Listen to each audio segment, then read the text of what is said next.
Olá, meu amigo, minha amiga, muito obrigado por vocês estarem aqui no nosso Portal do José. Hoje mais um encontro especial em função dos acontecimentos da vida política do nosso país e que estão se desdobrando em situações de violência, de morte, absolutamente intoleráveis aqui no Brasil, como foi o caso da morte, o assassinato de Marcelo Arruda em Foz do Iguaçu, no Paraná. Todos nós que estamos acompanhando a vida política aqui do nosso país estamos estarrecidos com o pronunciamento da Polícia Civil lá do estado do Paraná, o comportamento do Ministério Público, a velocidade que os fatos estão se dando e os desdobramentos jurídicos e políticos que essa história toda pode ter. Eu quero trazer hoje para vocês algumas percepções, alguns pontos de vista que eu não vi ainda serem colocados pelos veículos de comunicação, pelos juristas que estão sendo entrevistados, para que a gente entenda melhor algumas situações. Eu vou conversar com vocês sobre isso, mas antes de mais nada, se você está chegando agora ao nosso portal, quero te convidar a se inscrever aqui. Você que é muito bem-vindo, é só dar o clique aí no símbolo que aparece no seu monitor. Conheça também os nossos outros vídeos, se você gostar, compartilhe com seus amigos, seus parentes, enfim. Mande para cá os seus comentários, que são sempre lidos, são sempre considerados, dê o joinha e participe dos nossos chats, que eu sempre abro aqui entre 5 e 5 e meia, todos os dias, aqui no nosso portal. Gente, vamos aqui aos assuntos. Bom, em primeiro lugar aqui, quando a gente pega os jornais, os principais jornais do Brasil nesse sábado, a gente vê que a morte do Marcelo Arruda já está ganhando um destaque menor no meio dessa história. A capa principal aqui do Globo diz: escolaridade do eleitorado avança, 26,3% e tem ensino médio. Aí vem, aqui já no centro da página, né, num destaque muito menor, o que aconteceu. Então, o título é: Polícia não vê causa política em morte do petista. Foi para a página 6 do jornal O Globo. A Folha de São Paulo também não dá destaque. Coloca aqui: juro real sobre Bolsonaro é o mais alto desde Dilma. E aqui no cantinho, aí sim, eles colocam aqui a matéria, né?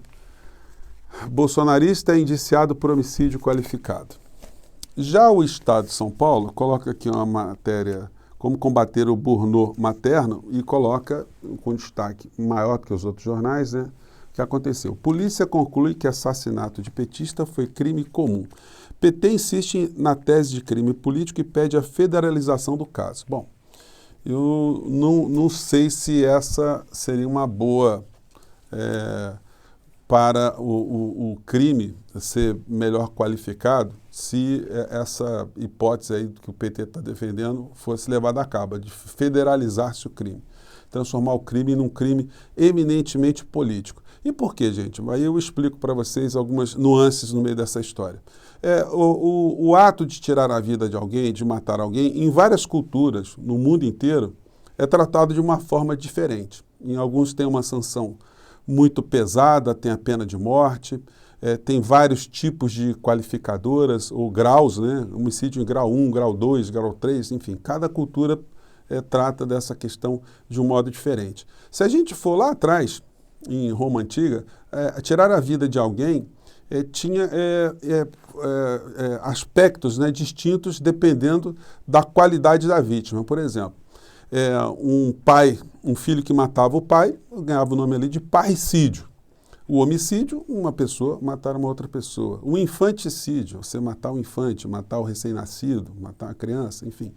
Então, poderíamos ter ali, desde aquela época, né, uma influência muito grande nos sistemas atuais. Aqui no Brasil, nós temos homicídio comum, artigo 121 do Código Penal, e depois temos várias qualificadoras.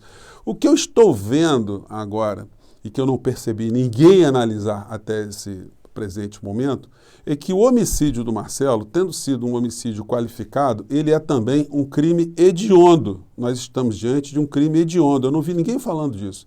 Lei 8.072. E qual a importância desse homicídio ser um crime hediondo?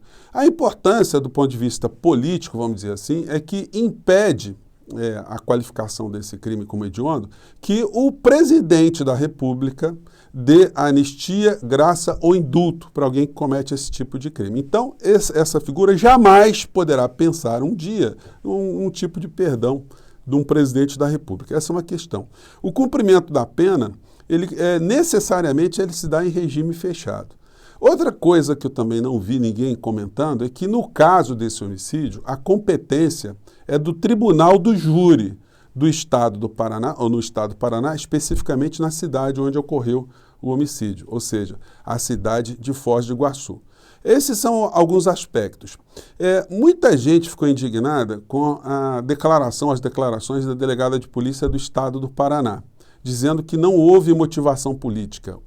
Ela não se expressou muito bem, ou ela tem uma qualificação técnica muito a desejar, ou agiu de má fé no meio dessa história, tentando preservar a figura do presidente da República sobre o aspecto político, sobre a sua responsabilidade direta. Vamos lembrar que nesse dia, no dia de ontem, o ministro do Supremo Tribunal Federal, Alexandre de Moraes, atendendo a um pedido de 13 partidos, deu 48 horas para o presidente da República se manifestar sobre o seu posicionamento em relação aos crimes de ódio, o seu discurso de ódio. Nesse caso específico, tem uma situação muito interessante, porque nem o senhor Augusto Aras, que está funcionando como uma espécie de goleiro, né, de muro de contenção, a favor do presidente da República, e nem o senhor Arthur Lira podem fazer absolutamente nada, porque o Alexandre de Moraes está estabelecendo sanções ali no plano pecuniário, no bolso do Bolsonaro, se ele não se explicar no meio dessa história, se ele não recuar nesse discurso de ódio dele, que está culminando com esse tipo de situação aqui no Brasil. Agora, é uma coisa surreal, né? A gente precisa ter partidos políticos, a sociedade, o Supremo Tribunal Federal, tendo que educar o presidente da República através de uma sanção para que ele não cometa crimes de ódio, para que ele não estimule ódio, a fratura do tecido social aqui no nosso país, da luta de irmãos contra irmãos, ou seja, no caso, a morte de irmãos contra irmãos, né? Então é uma coisa assim, até o momento que eu estou com vocês aqui, eu não vi nenhum pronunciamento do Bolsonaro em relação a isso, deve estar estudando lá como é que ele escapa dessa história, né? Mas vamos aguardar os próximos dias aí, para ver o que vai acontecer nesse particular. Pois bem, mas voltando aqui à delegada de polícia, muitas pessoas estão extremamente assombradas, inclusive, principalmente a família do Marcelo Arruda, desse inquérito ter sido concluído de uma forma meteórica, rápida, né? Porque aonde está o telefone celular do criminoso, do assassino? O assassino, ele já foi ouvido?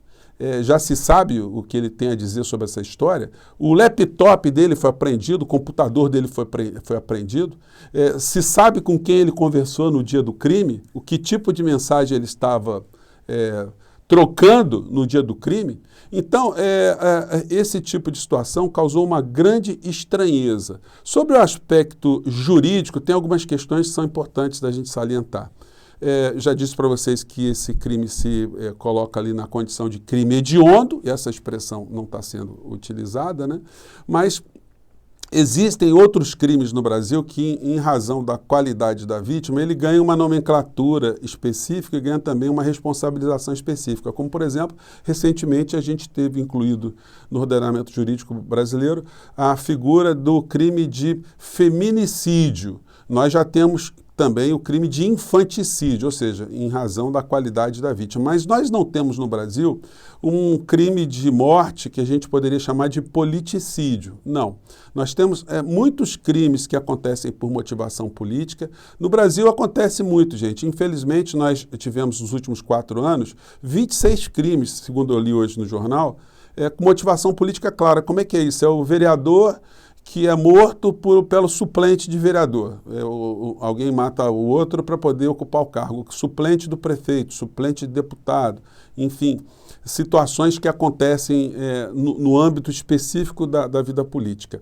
Eu vejo que é um erro muito grande se tentar classificar esse homicídio hediondo como um crime tecnicamente encaixado ali num crime político. Sabe por quê, gente? Muita gente não está percebendo isso. Porque o crime de homicídio qualificado, como ele está hoje, ele é da competência do Tribunal do Júri para julgar o criminoso, o assassino. Se esse crime não fosse considerado um homicídio qualificado, ele fosse considerado um crime político com resultado morte, olha a situação que a gente poderia estar correndo riscos aqui no Brasil. Desse crime não ser julgado pelo tribunal do júri, e sim pelo juiz singular, o juiz comum, o juiz monocrático lá, né, com decisão monocrática. Isso poderia colocar esse crime sob a tutela de um juiz bolsonarista, por exemplo, ou de um único promotor bolsonarista no meio dessa história, e que poderia adotar uma tese estapafúrdia ali que o crime teve algum tipo de justificativa, não foi um crime político, como estão querendo colocar aparentemente. Como esse crime é um crime que já foi colocado pela delegada de polícia como um homicídio qualificado, portanto é um homicídio hediondo e, portanto, vai para o tribunal do júri na cidade de Foz do Iguaçu, no Paraná. E aí quem julgará se foi um crime com motivação política ou não, se a pena será muito grande ou não, ou de uma forma hipotética extremamente impossível de acontecer, né? Muito difícil de acontecer, a absolvição do assassino, enfim, mas quem vai decidir isso é o tribunal do júri lá da cidade de Foz do Iguaçu. Então, nós vamos ter muitas situações desdobradas aí, desdobrarão aí até termos a conclusão. Nem todo crime que tem o resultado morte aqui no Brasil é da competência do júri, por isso que eu estou falando para vocês. Por exemplo, o latrocínio, o que é o latrocínio? É o roubo seguido de morte ou a morte para garantir o roubo. Esse crime que tira a vida de uma pessoa é um crime hediondo, mas ele não é da competência do tribunal do júri. Quem julga é o juiz singular. Então, pelo fato de não termos dentro do Código Penal brasileiro, dentro do sistema jurídico brasileiro, a figura do politicídio, é muito complicado se enquadrar uma situação como essa, que foi um homicídio hediondo, numa outra figura que, do meu ponto de vista, até poderia causar um benefício ao acusado, ao réu. Existem outros crimes também, a lesão corporal seguida de morte, também não é da competência do júri.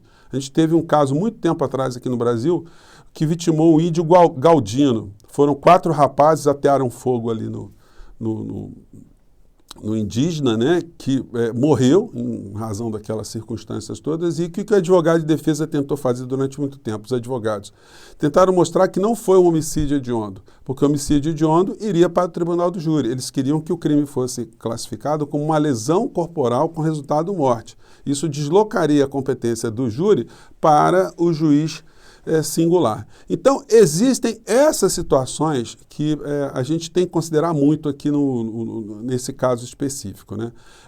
Só uma pessoa de muita má fé é que poderia dizer que não houve uma motivação política. É claro que tudo que está desenhado ali, por mais que as pessoas não queiram apresentar dessa forma, tem um conteúdo extremamente político. E por mais que tecnicamente a delegada não quisesse colocar isso no seu relatório, é uma situação que o Brasil e o mundo estão vendo.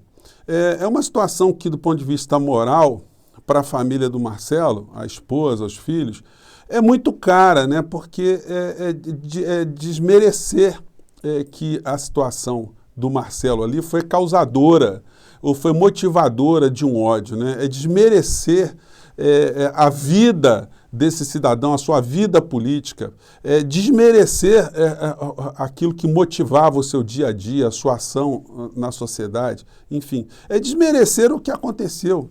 Eu não sei se a expressão é desmerecer, né? Ficaria melhor. Talvez a expressão melhor aí seria de desprezar, né, essas situações, o que acarreta para a família da vítima uma situação moral muito aflitiva, né, gente? Mas eu queria chamar a atenção de vocês para esses aspectos, porque eu estou vendo que a vontade de se colocar isso num patamar de uma forma mais direta apenas, e principalmente no mundo político, poderia ser uma situação, do ponto de vista prático, muito ruim para uma responsabilização penal. Para uma responsabilização penal, a qualificadora, a forma como foi colocada ali, o assassino, está na condição máxima que alguém pode vir a sofrer uma condenação no Brasil.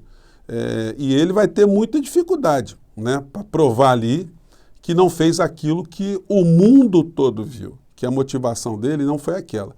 Até esse momento, na medida que a gente não conhece aquilo que está no celular do criminoso, no laptop do criminoso, que a gente não conhece outros elementos, inclusive o seu depoimento, evidentemente a situação fica muito opacada, né? Ela fica muito ofuscada. A gente não consegue aprofundar mais o que está acontecendo para, inclusive, educar a sociedade, educar, inclusive, essas pessoas que estão tomadas por esse sentimento de intolerância, sentimento de raiva, sentimento de ódio, o que é uma coisa que a gente tem discutido aqui sempre no nosso portal. Quantas vezes eu me referi aqui para vocês, na minha surpresa quando eu vim aqui para a internet, de ver como as pessoas que interagem, as pessoas desse mundo, bolsonaristas, as pessoas que seguem o presidente da República, praticam aqui nas redes de uma maneira geral. Sempre foi muito chocante ver o nível de xingamento, de intolerância, de agressividade, enfim.